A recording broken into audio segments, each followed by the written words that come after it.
안녕하십니까, 샨리입니다.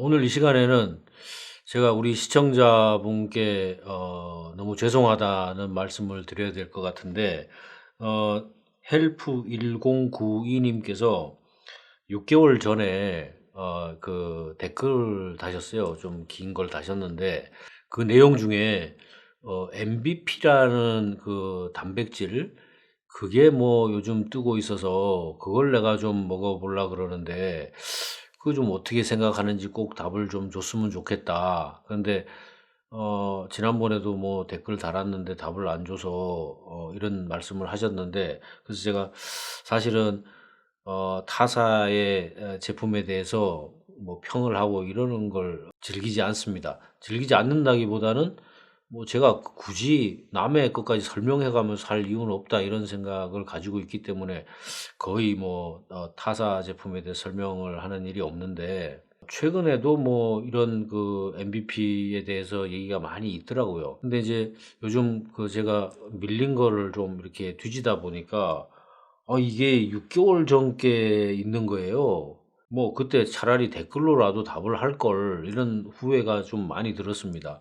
그래서 오늘 우리 한국에서 인기가 뜨겁다는 MVP는 무엇인지, 또 우리 헬프 1092님한테 시간이 많이 늦긴 했습니다마는 답변을 드리려고 합니다. 다시 한번 사과의 말씀을 드립니다. 너무 섭섭해하지 마세요. 자, 그러면 함께 댓글 내용을 좀 보실까요? 헬프 1092님께서 안녕하세요, 쇼니 박사님. 저는 만 55세 정윤경입니다. 박사님, 영상마다 댓글 문의를 올려도 답변이 없으셔서 2017년에 폐경과 갱년기가 동시에 와서 그로부터 6년째입니다. 22년이니까. 키는 153.5cm, 몸무게는 49kg. 우선 한국에서 인기가 뜨거운 MVP를 하루 한 캡슐 복용 중입니다. 비타민 D3 2000IU하고 같이 먹고 있다고 얘기하고요. 말씀하신 운동도 열심히 하고 있습니다. 몸의 산성화를 안 만들려고 식생활도 신경을 쓰고 있습니다. 박사님 동영상 두루 찾아보고 구독, 좋아요 누르면서 골다공증에 희망을 보고 있습니다. 이온 칼맥을 주문하고 도착만 기다리고 있어요. 지금 세일하는 바이탈 멀티도 함께 복용해도 될런지요? 좀 전에 MVP 우유 단백질로 우유 150잔 유단백질이 들었다고 TV 홈쇼핑에서 보고 MVP도 먹어도 되는지 궁금합니다. 우유가 골다공증이 안 좋다는 박사님의 영상을 봤어요. 2022년 5월에 검사표인데요. 총칼슘은 9.6, 혈중 비타민은 30.09 이렇게 나와 있는데, 의학 상식이 없어서 박사님이 말씀하신 수치와 비교가 안 돼서 정상인지 아닌지 부족한지 모르겠어요. 어렵게 표시를 해둬서. 그런 질문을 해 주셨는데, 오늘의 주제가 MVP니만큼 MVP는 뭔지 그것에 대해서 좀 알아보는 시간을 갖도록 하겠습니다.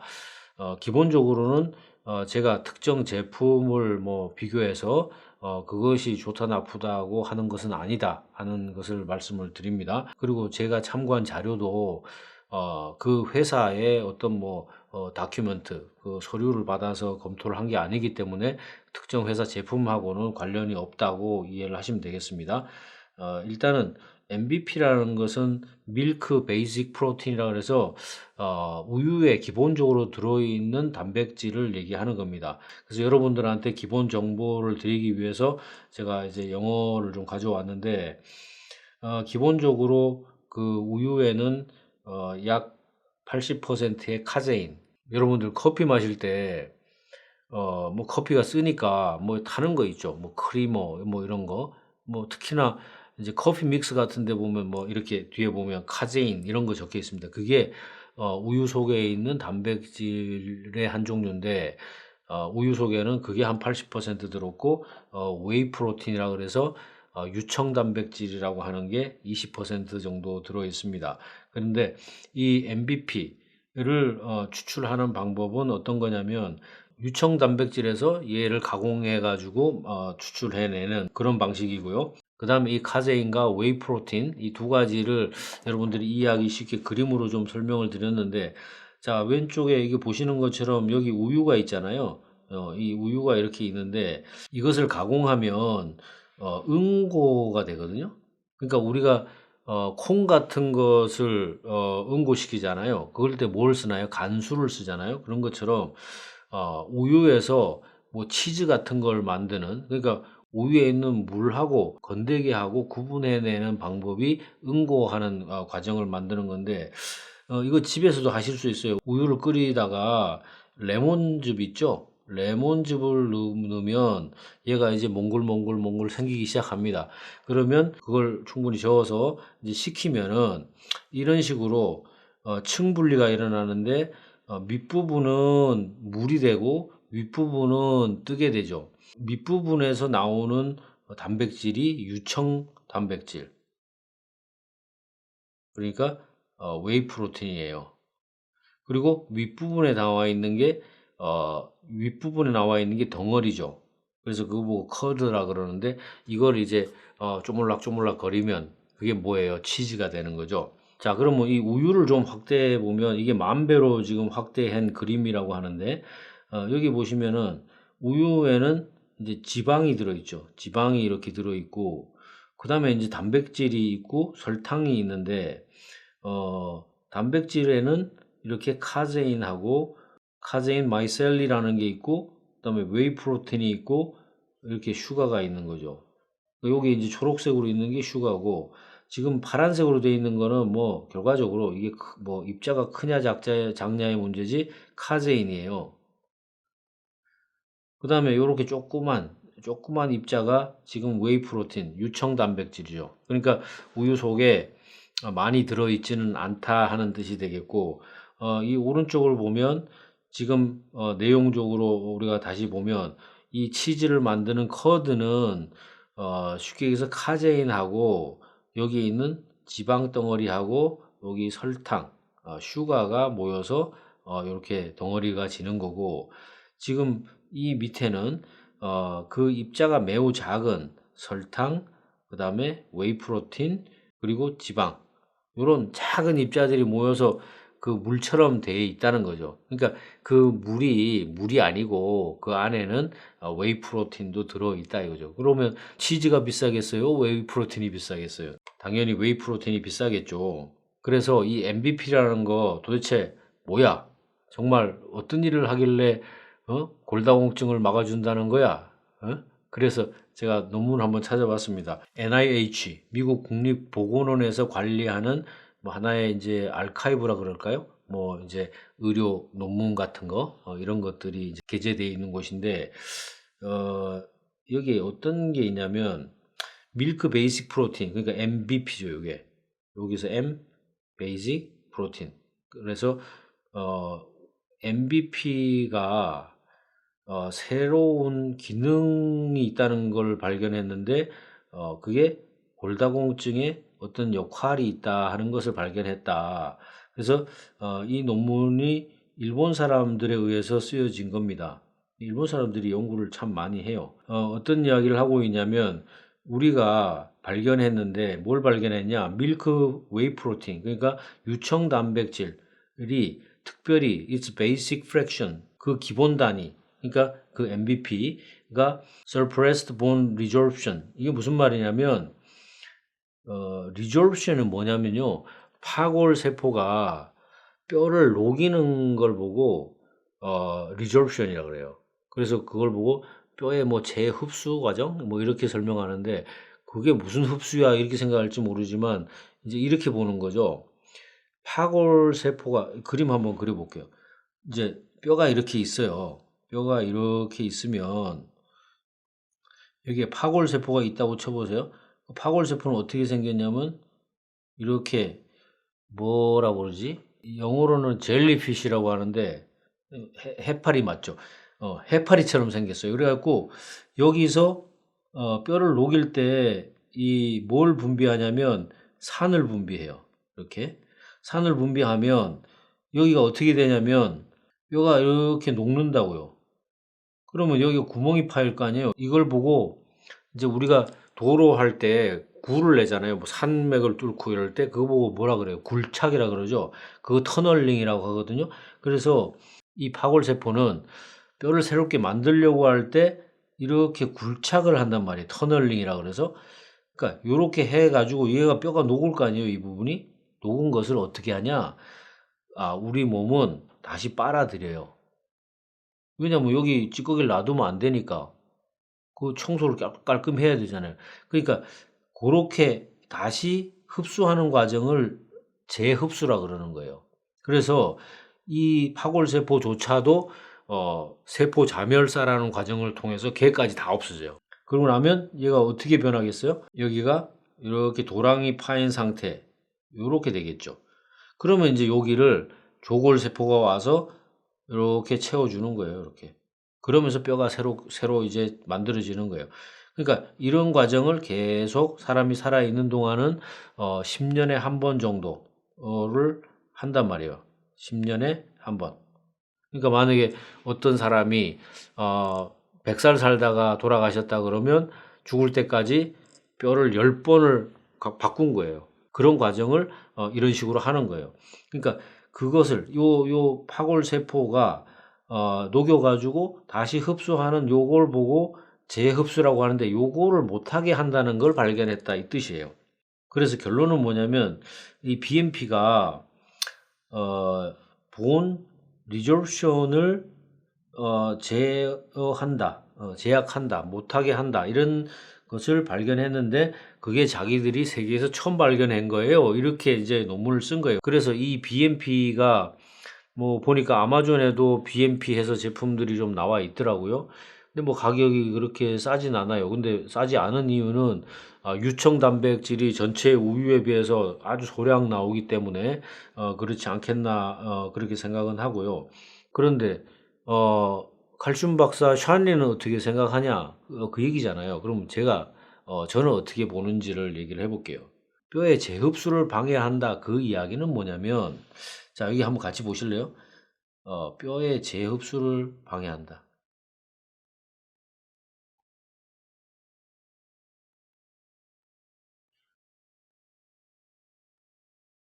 이 말은 뭐냐면요.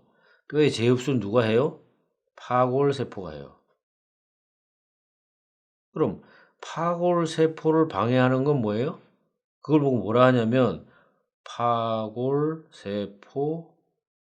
억제제. 어디서 많이 들어보시지 않았어요? 생각나셨죠? 이게 골다공증 약이잖아요. 골다공증 약.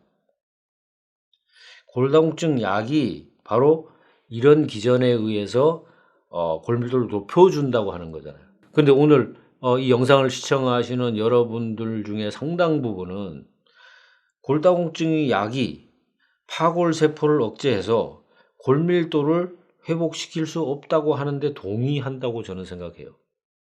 그렇다면 이 유청 단백질이 소위 말하는 BMP가 골밀도를 회복시켜 줄 거다?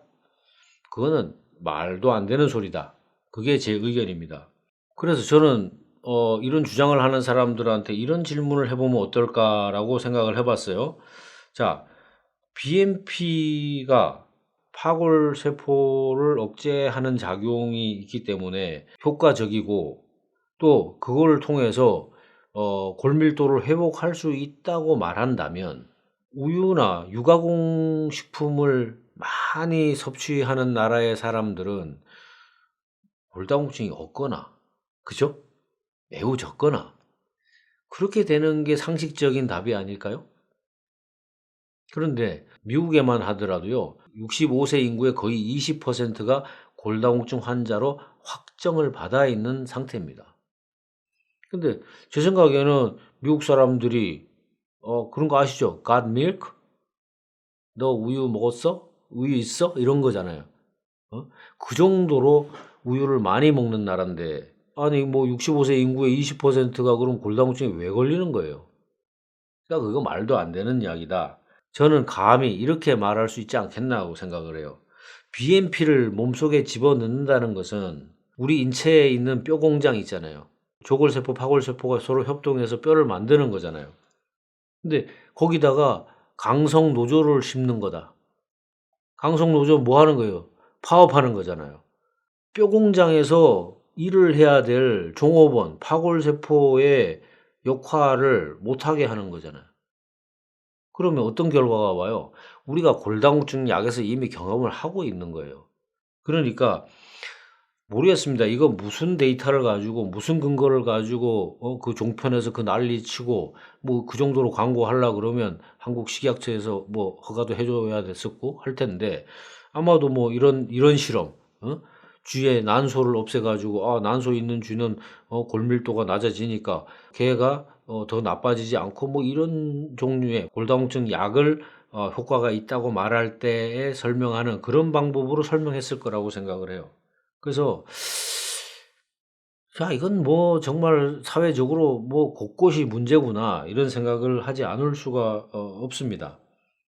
물론 뭐 제가 이 MVP에 대해서 모든 걸 아는 사람이 아니기 때문에 섣부르게 그게 뭐 100% 효과 없어요, 제가 이렇게 말할 수는 없지만, 이미 이 세상에 떠 있는 많은 논문들을 리뷰를 해 보니까 결국 원리적으로 보면 말이 안 되는 논리라는 거죠.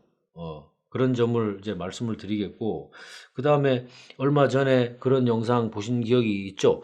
우리 시청자분께서 이온칼맥을 먹고 골밀도가 좋아지고 있었는데 그 MVP 광고 보고 이온칼맥을 먹던 걸 줄이고 이거 하나를 대신 먹었는데 나중에 가 보니까 골밀도가 나빠졌더라는 뭐 일종의 고백이 있었잖아요. 그래서 그것만 해도 우리가 이미 알고 있는 예가 있으니까 제가 보기에는 '과연 좋은 선택이 되겠는가.' 하는 데 의아심이 있고요. 더군다나 이제 가격을 보니까 모르겠어요. 이거 이제 시간이 좀 된 거니까 뭐 현재 이렇게 하고 있는지 모르지만 그 한 알이 한 캡슐이 130 밀리그램 들었대요, 웨이 프로틴이. 그러면은 60 알이면 말이죠.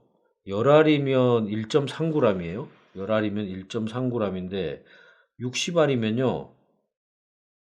6 배잖아요. 그러면은 6 그램하고 3, 6, 18, 1.8 그램. 아니 웨이 프로틴 7.8 그램에 9만 원 후반대에 받는다네요? 요즘 뭐 1,300원 정도 하니까 뭐 그렇게 보더라도 한 70불대의 제품인데 이게 말이 되나? 그런 생각이 들어요. 그리고 하셨던 질문이 있었는데 여기 있군요.